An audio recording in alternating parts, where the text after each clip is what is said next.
Han fær føringar latta seg av, dansa og svøyma ljøsare i skutjon. Høylevaren i gauer høyre og norrlandske dansetonlager. Dansebandtonlager som fær støttene fram i egen av sommerfalkon. Medan øysene som til mest diplomatiske kunne have avgjort av meninger om tonlag etter han har spela. Velkommen kvann live, Elis Paulsen, Udarsmauer. Takk for det. Elis, hva tog det bedre er at spela dansetonlag i Udarsmauer eller dansa sjolver? Jeg bare damer regler vel å danse sjolver, og jeg kan danse og si at det danser menn i sendingen, og det kanskje er ikke så helt langt av noen. Hva er stavres nere av for de etkjente dansebandtonlagene som du spiller nekvel? Det kom... Hvordan skal jeg si det? Jeg begynner jo sånn at du gjør noen gjerne sendinger som er mer kanskje for eldre folk enn jeg. Og det visste ikke at jeg ordentlig rykket i at det passer ikke vi akkurat dagskrona til å levere.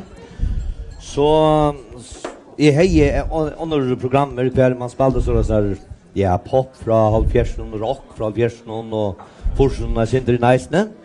Men jeg tror ikke det var snekker som spalte sammen. Jeg vil ha noe som dere ikke spalte. Så man fikk fri å spille det som man ville selv gjøre. Så som ikke spiller handa sannsyn til noen andre spalte som spiller om en tøyma eller noen andre spalte han i jar eller fyrir det og så videre. Så var det Finner Olsen, min gode startspiller som er her oppe. Han er større av for dansetonlaget, og det er så løsner til hvordan til å danse etter. Så han har jo at gjøre en slik sending, og det ble nok ikke til at han gjør det.